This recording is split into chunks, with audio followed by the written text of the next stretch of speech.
দর্শক, এই মুহূর্তে আমি রয়েছি রাজধানীর মিটফোর্ড হাসপাতালের সামনে। আপনারা আমার সামনে যে ইটটি দেখতে পাচ্ছেন, এই ইটটি দিয়েই কিন্তু কেড়ে নেওয়া হয় ব্যবসায়ীর সোহাগের জীবন।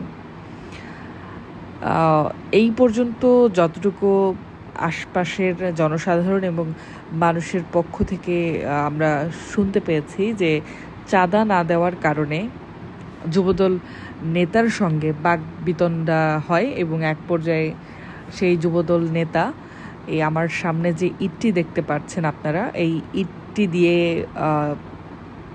ব্যবসায়ী সোহাগকে কিন্তু হত্যা করা হয় এবং সেই রকম একটি ভিডিও কিন্তু ইতিমধ্যে সামাজিক যোগাযোগ মাধ্যমে ভাইরাল হতে আমরা দেখেছি, যেটি নিয়ে ব্যাপক আলোচনা সমালোচনা হচ্ছে। আমরা দেখেছি যে এই ঘটনার পরপরই রাজধানী ঢাকা থেকে শুরু করে সারা দেশের মানুষ কিন্তু ক্ষোভে ফুঁসছে এবং সারা দেশেই কিন্তু বিক্ষোভ মিছিল হচ্ছে। এত রাতে আমরা দেখেছি ঢাকা বিশ্ববিদ্যালয় ক্যাম্পাস থেকে শুরু করে বিভিন্ন পাবলিক বিশ্ববিদ্যালয়ের যে ছাত্ররা আছেন, শিক্ষার্থীরা আছেন, তারা কিন্তু বিক্ষোভ করে যাচ্ছেন। এবং যে বিষয়টি লক্ষ্য করা যাচ্ছে দর্শক, আজকেই কিন্তু আরেকটি ঘটনা ঘটেছে, আরেকটি নির্মম ঘটনা ঘটেছে।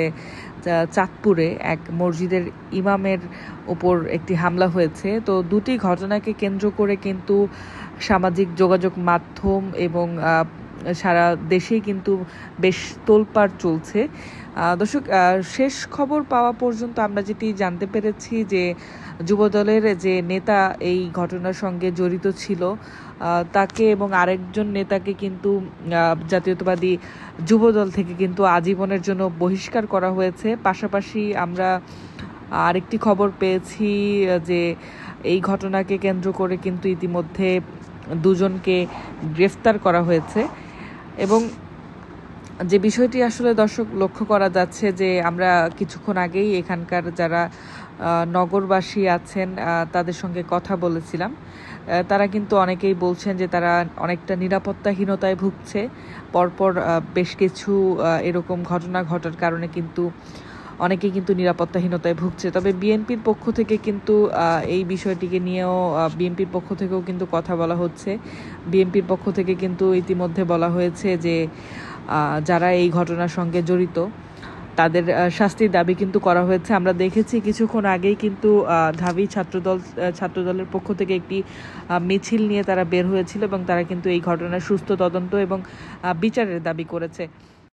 হত্যা করা হয়েছে, ওনার সাথে আগে এই দলের লাগে বাজাবাজি গন্ডগোল। সোহাগ মেয়াও মানে না, আর ওই দলও মানে না। না মানলে সোহাগ কয়েকদিন হাত দোকানপাট বন্ধ আসলে সোহাগ মেয়া এখানে আসে নাই। এর মধ্যে কয় তারিখ তো জানি, 9 তারিখে সে হাত দোকানে আসছে। দোকানে গেলে তারে ধরিয়া 10-12 জন পোলা পানি ধরিয়ে নিয়ে আসছে, আন্যা এই জায়গায় হালাই হারে মারছে।